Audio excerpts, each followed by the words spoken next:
Listo. Hoy sí parece que estamos grabando según esto. Entonces, como les estaba mencionando, la palabra ecodiversidad viene del griego oikos, que significa casa.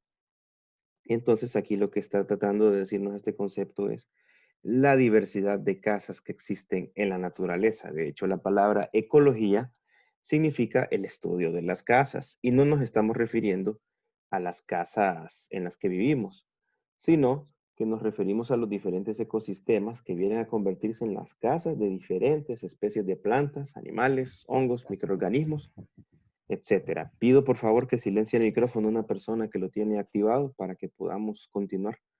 Entonces, en esta imagen nosotros podemos ver tres fotografías.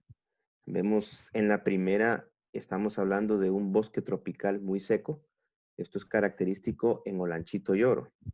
Entonces, por favor, jóvenes, alguien tiene activado su micrófono. Le pido que lo active para que no nos esté generando la interferencia. Muchas gracias. Entonces, aquí tenemos, como les mencionaba, un bosque tropical muy seco. Es el ecosistema donde vive el colibrí esmeralda, que es una especie endémica que solamente se encuentra ahí en todo el mundo. Luego aquí pues tenemos otro ecosistema que es donde se encuentra cuerio salado. Este es un humedal costero en donde la desembocadura de los ríos prácticamente como que se interrelaciona con la salida al mar. Y aquí hay un concepto bien interesante, que hay una mezcla de aguas, son aguas salobres, porque está la desembocadura de los ríos con agua dulce y la entrada del mar con agua salada. Entonces a esto le llaman que es un ambiente mixo y alino. Entonces esto significa que estamos hablando de la mezcla de diferentes concentraciones de minerales. Cuando el agua está dulce y esta choca con agua salada en este ecosistema. Alguien acaba de entrar, le pido que silencie su micrófono, por favor, para que no nos esté generando interferencia. Entonces, aquí pues en la tercera fotografía está el sendero del bosque nublado de la Parque Nacional La Tigra. Hemos ido con otros cursos a esa zona ya bastante tiempo atrás. Y este es un bosque nublado. Se le llama así porque la mayor parte del tiempo está cubierto por nubes y hay bastante precipitación de agua debido a la altura y otras condiciones que favorecen a que se desarrolle esta condición. Pasando a la siguiente parte, vamos a hablar de los objetivos de la unidad y aquí pues vamos a mencionar de que lo que vamos buscando es valorar la importancia de la ecodiversidad para el desarrollo sostenible de la humanidad y también dentro de los específicos tenemos que analizar los conceptos que vienen a continuación que son importantes para la ecodiversidad, describir los principales ecosistemas del mundo y valorar la ecodiversidad presente en nuestro país. Entonces, dentro de la ecodiversidad no únicamente vamos a hablar de plantas, animales y ecosistemas, sino de que también podemos mencionar de que aquí interviene lo que es la cultura humana. Por ejemplo, podemos ver aquí diferentes imágenes de las diferentes etnias presentes en el país. Tenemos los tahuacas, tenemos los garífunas, tenemos tolupanes, también tenemos lencas, también hay chortís. Y todos ellos conforman parte de lo que es la ecodiversidad de nuestro territorio, incluidos nosotros, solo que en cierta manera las etnias tienden a tener un comportamiento más asociado al medio ambiente, en el sentido de que muchas de ellas únicamente utilizan solo lo que necesitan. Sin embargo, ya tenemos casos en los que muchas de estas etnias se han modernizado a tal punto de que ya son partícipes de como cualquier otro grupo civil que exista. La diversidad de la naturaleza se llama biodiversidad, mientras que la cultural se llama etnodiversidad. Cuando hablamos de biodiversidad, pues estamos hablando de vida, por eso el prefijo bios, y cuando hablamos de diversidad cultural hablamos de etnias, y por esa razón el concepto se llama etnodiversidad.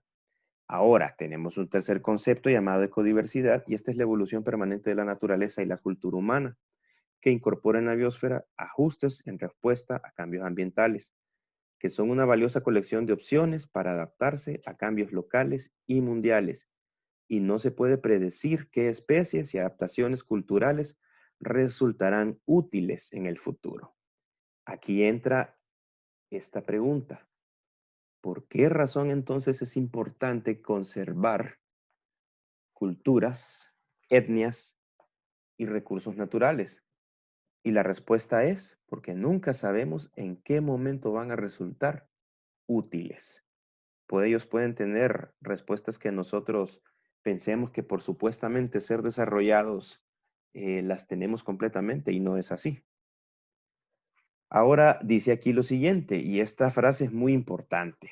Es un grave error suprimir la etnodiversidad, exaltando lo propio, o sea, lo nuestro, como lo único, bueno o verdadero, buscando una unidad forzada a través del aislamiento o el rechazo. Aquí es bien difícil lograr pelear contra este concepto cuando la verdad es que todos vamos a tratar siempre de definir que lo nuestro es lo único real. Que nos funcione a nosotros no significa que a otro no le funcione de otra manera la forma en la que esta persona o grupo realiza sus actividades. Entonces, tenemos que aprender a ser más tolerantes en cuanto a la aceptación de otras cosas y también entender de una vez por todas de que no siempre vamos a tener la razón en todo. Se puede influir, que eso es distinto, a través de la educación ambiental hacia el respeto y responsabilidad en la cultura para reorientarla al desarrollo sostenible. ¿Qué quiere decir esto? Esto lo que quiere decir es de que en muchas ocasiones, no siempre una cultura va a ser, por ser etnia, vamos a decir de que va a ser completamente amigable con el ambiente. Algunas veces pueden llegar a tener comportamientos que son negativos. Kelly, por favor, silencie su micrófono.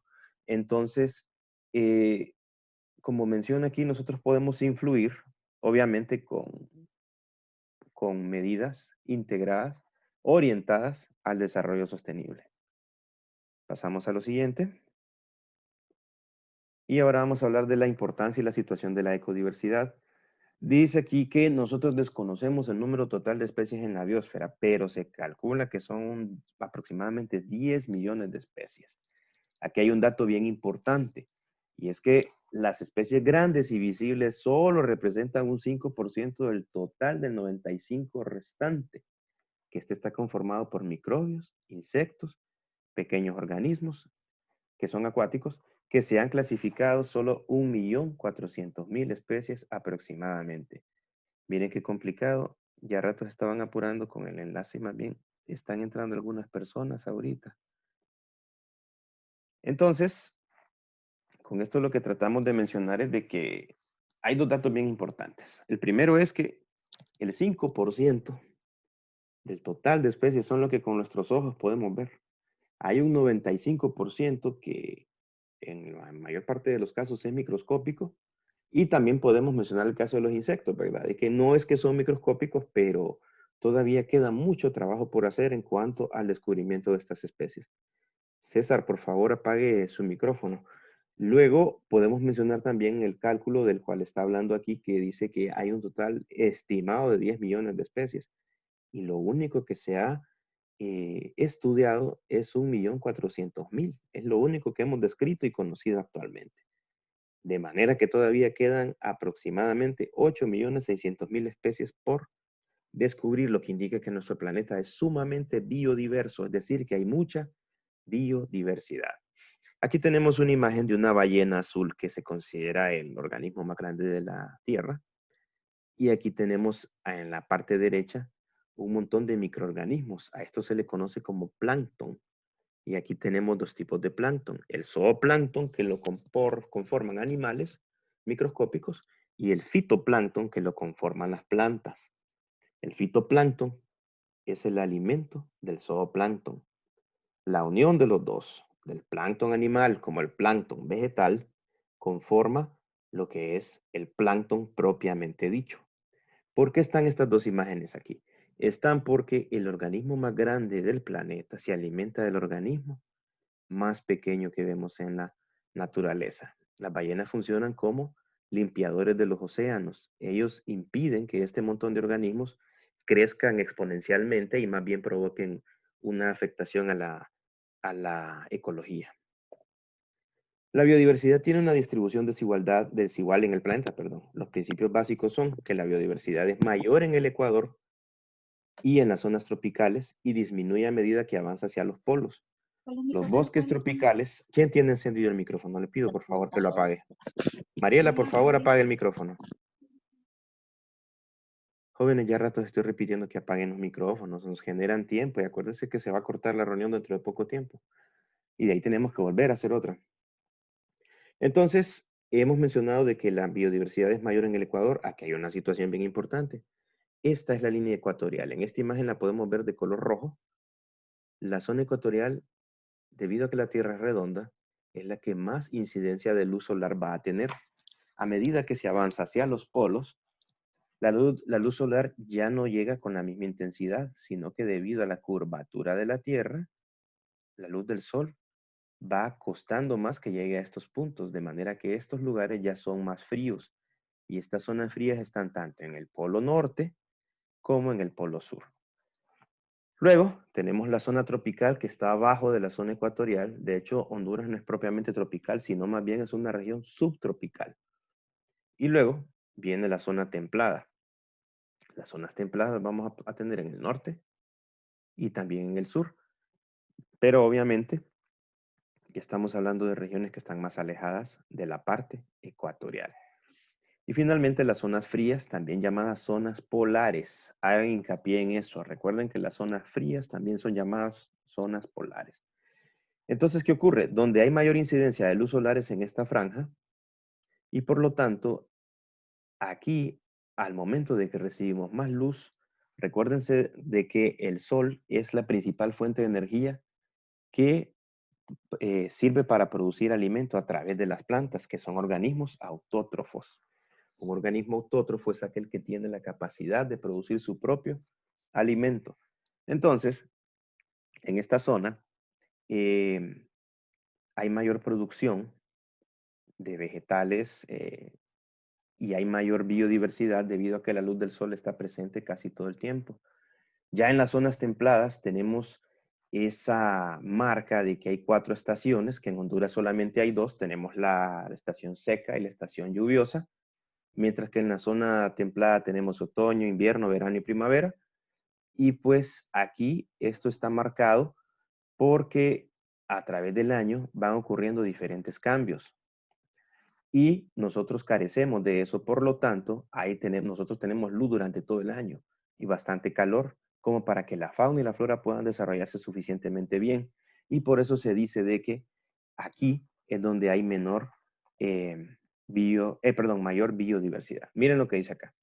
Dice, disminuye a medida que avanza hacia los polos. O sea que entre medidas nosotros salimos de la zona ecuatorial y vamos avanzando hacia los polos, la biodiversidad va disminuyendo. Y contienen, esta parte de la región ecuatorial y tropical, contiene más del 50% de las especies del mundo.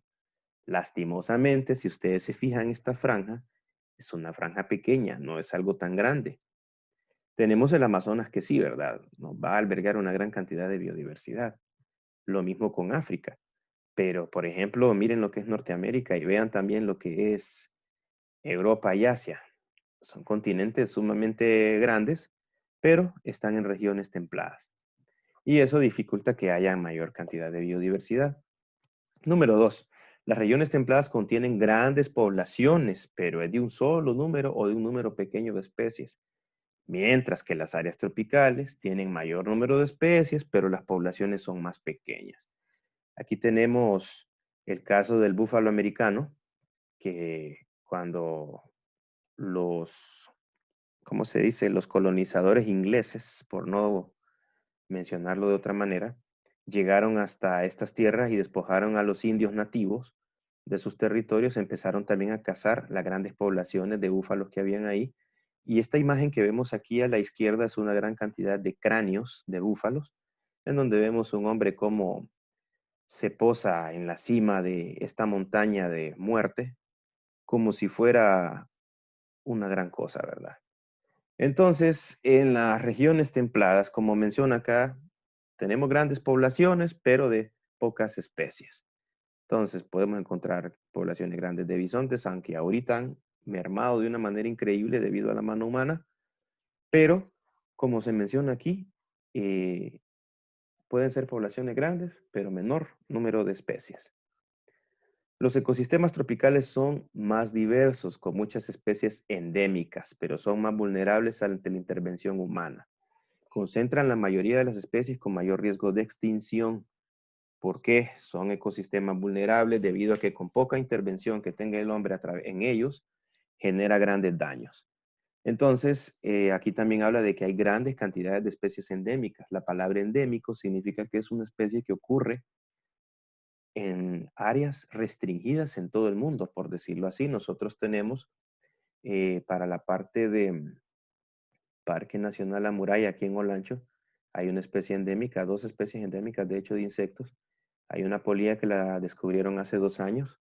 Se dedicó al hijo de la rectora que el muchacho murió. Entonces a él le dedicaron la especie. Y también tenemos el escarabajo gema, que es un escarabajo muy cotizado en el extranjero porque es endémico y solamente se encuentra en Honduras. Tenemos dos compañeros que vienen llegando, los vamos a admitir. Entonces, como les menciono, una especie endémica es una especie que solamente se encuentra en un lugar en todo el mundo.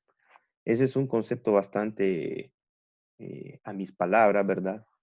Más adelante lo vamos a ver ya más técnico. Pasamos a lo siguiente. Apaguen los micrófonos los que vienen llegando, por favor. Entonces, los ecosistemas terrestres tienen gran cantidad de especies muy emparentadas entre sí. ¿Qué quiere decir esto? Que cuando se hacen exámenes genéticos se comprueba de que estas especies están muy cercanas las unas de las otras.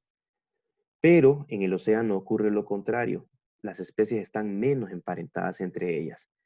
Esto genera que los ecosistemas marinos sean mucho más diversos que los ecosistemas terrestres. Nosotros en 1 metro cuadrado de tierra podemos encontrar una cantidad específica de especies vegetales y animales, mientras que si lo hacemos en el océano, esta cantidad va a aumentar drásticamente. Entonces, aquí por ejemplo tenemos una vista en un desierto y vemos de que hay algunas especies de vegetales, no vemos ningún animal. Aquí únicamente vemos una especie animal, que es los elefantes. Aquí vemos ganado, vemos un oso perezoso en este árbol, pero en todas las imágenes vemos pocas especies. En esta sola imagen podemos nosotros encontrar varias especies de peces, corales pétreos, que son estos que están acá, estrellas de mar, algunos corales blandos y también la presencia de crustáceos y gusanos marinos, más un montón de animales que pueden vivir entre estos que nosotros no los estamos viendo a simple vista. Entonces recordemos que la biodiversidad marina es mayor que la biodiversidad terrestre. Luego, para el año 2000, se creó una lista, la lista roja de especies amenazadas de la Unión Mundial para la Conservación y la Naturaleza, la UICN. La UICN encontró de que habían varias especies amenazadas y dentro de estas el 12% de las especies de plantas, 34% de las especies de peces de agua dulce están amenazados en peligro de extinción, 25% de las especies de anfibios a nivel mundial, 20% de las especies de reptiles, 11% de las especies de aves, 25% de mamíferos, recordando de que los mamíferos son los más apreciados y apetecidos por los cazadores furtivos, ¿verdad? Y estos también podemos mencionar de que hay extintos y que también están recientemente en peligro. No queremos ver qué ha pasado para el año 2020, que créanme que la situación se ha puesto mucho más peor. Sobre la Conferencia Internacional sobre Biodiversidad se contabilizaron más de 15,000 especies de animales y otras 60,000 especies vegetales en riesgo de extinción, sin contar los organismos pequeños.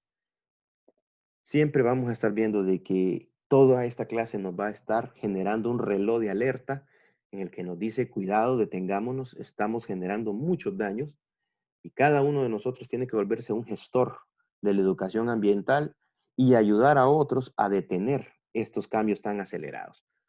Biodiversidad se puede expresar de varias formas: ecosistemas, especies y genes existentes en la biosfera o una región determinada. La diversidad genética es el conjunto de genes diferentes que expresan variaciones dentro de una misma especie. Ejemplo, el germoplasma humano está constituido por el conjunto de genes de las diferentes razas, que son variaciones dentro de la especie humana. Tenemos personas de tez oscura, de tez blanca, de pelo liso, de pelo colocho, y podemos ver una gran cantidad de diferencias anatómicas, por ejemplo, en nuestro país, ¿verdad? De que es una mezcla de tantas razas, podemos observar de que en una sola aula de clases encontraríamos rasgos de casi todas las razas que existen dentro de la humanidad. Entonces, ahora sí, empezamos ya con un par de conceptos que son más serios en el sentido del manejo de la biodiversidad. Y la diversidad de especies es el primero que vamos a mencionar, y este es el número de especies distintas que hay en una región. Por ejemplo, hay un bosque llamado Guajiquiro que está en La Paz. Es una zona donde vive una comunidad lenca bastante pacífica. Hay 5 especies de pino de las 7 y 8 que tenemos nosotros en el país. Para su manejo, las especies son clasificadas de diferentes formas. Número 1, por su origen. Por su origen pueden ser nativas o exóticas. Generalmente, cuando hablamos de nativo, nos referimos a algo que se encuentra en su hábitat original, es decir, lo que encontramos al llegar a una región. Mientras que cuando hablamos de especies exóticas, son especies introducidas. La palabra exos significa hacia afuera. Entonces, nosotros pensamos muchas veces que decir exótico es que es raro, pero no. Nosotros a veces llega alguien con, siempre hago este ejemplo de que puede aparecer una persona con un peinado diferente, ya le decimos nosotros porque venís con ese peinado todo exótico. Y realmente la palabra exótico significa que proviene de afuera. Por ejemplo, en nuestro país, una de las especies exóticas más conocidas que tenemos son esos geckos que andan en el techo de la casa, eh, comiéndose algunos insectos que llegan hasta el techo. Esa es una especie exótica. Esa especie viene del África, de Madagascar, creo, y se introdujo al país supuestamente para manejar el control de plagas. Lastimosamente no se ha investigado el impacto que pudo haber tenido la introducción de esta especie. Por ejemplo, en el lago de Yohoa también se introdujo un pez, el famoso black bass. Ese es un pez introducido que no debería de estar ahí. La gente solo lo tiró y no midieron si habían otras especies de fauna de peces que viniesen a ser parte del ecosistema y que quizás fueron desplazadas por la introducción de este elemento exótico. Por ejemplo, el café, jóvenes. El café cultivado en nuestro país es una planta exótica que viene de Arabia. Luego vamos a hablar por la siguiente categoría, que es la presencia de un ecosistema, dentro de los cuales vamos a tener los dominantes y las especies claves. Las especies dominantes son las especies más abundantes en un ecosistema, al grado de que el ecosistema es reconocido por su presencia. Ejemplo, en el bosque de pino, vamos a hablar de que la especie dominante es el pino, obviamente. En el bosque de manglar, el manglar, vamos a hablar más adelante del manglar. El manglar, pues son especies vegetales, y pues si decimos bosque de mangle, pues ¿cuál es la especie dominante? Pues sería el manglar. Si vamos a un pastizal, la especie dominante es el pasto, su propia palabra lo dice. Sin embargo, hay ecosistemas en donde no se nota cuál es la especie más dominante. Y en este caso nos toca hacer un conteo para realizar una estadística de qué es lo más dominante. Si vamos a un aula de clases y nos encerramos todos ahí, ¿cuál sería la especie dominante?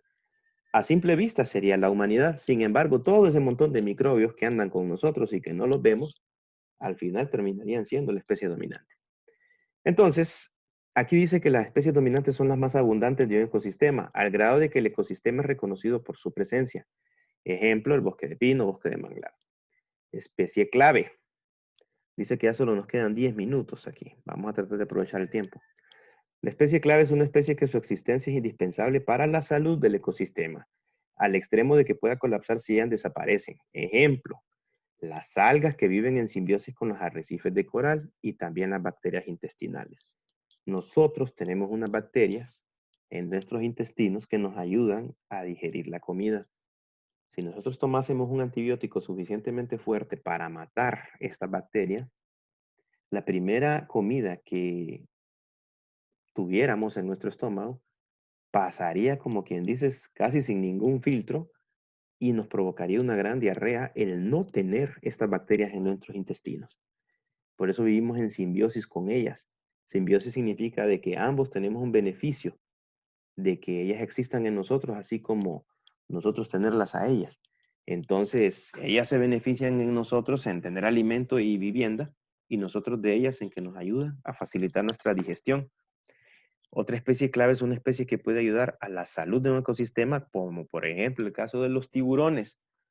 Los tiburones tienen una muy mala imagen ante todo el mundo porque las películas y las personas se han dedicado a darles mala fama. Pero si los tiburones desaparecieran del océano, muchas especies de peces que son más pequeñas empezarían a crecer exponencialmente, amenazando a las especies de peces más pequeñas. Y obviamente, esto generaría un colapso en el ecosistema. Los tiburones vienen a mantener a raya ciertas poblaciones. Inciso C, indicadoras. Son especies que su presencia muestra el estado de salud de un ecosistema.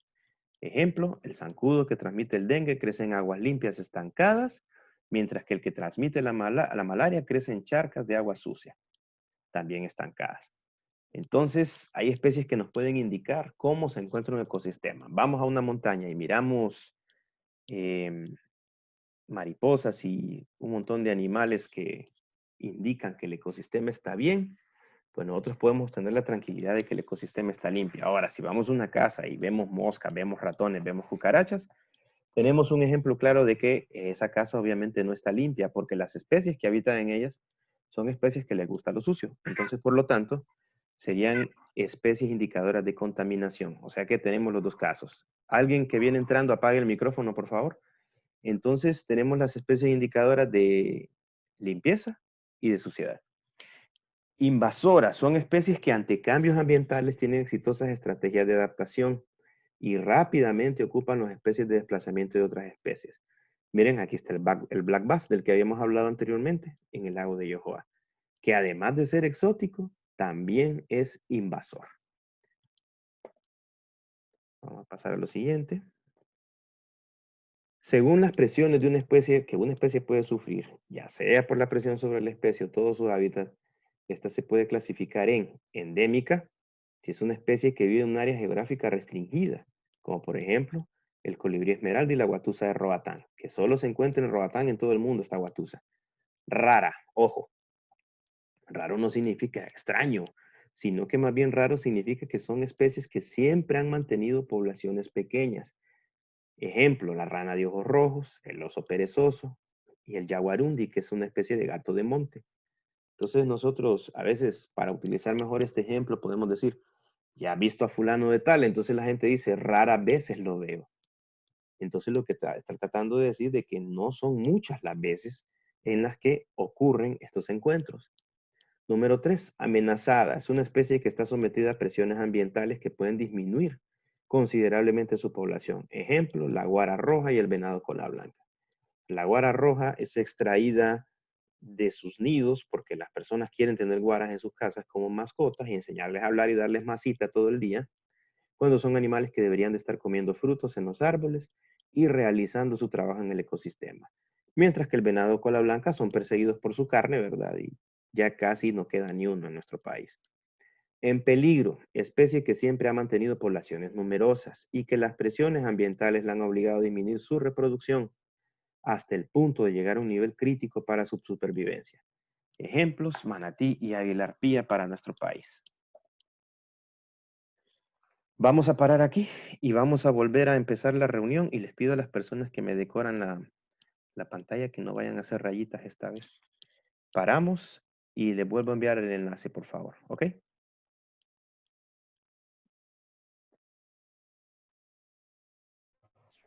Chicos, habiliten las cámaras solo para tomar una foto, por favor. No se preocupen por el look. Ya miro a algunos arreglándose el pelo ahí.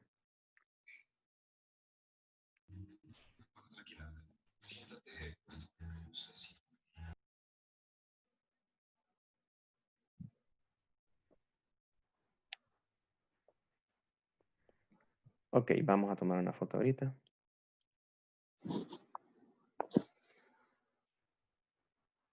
Listo, chicos. Ahora pasamos a salgamos un ratito y ya les vuelvo a enviar el link.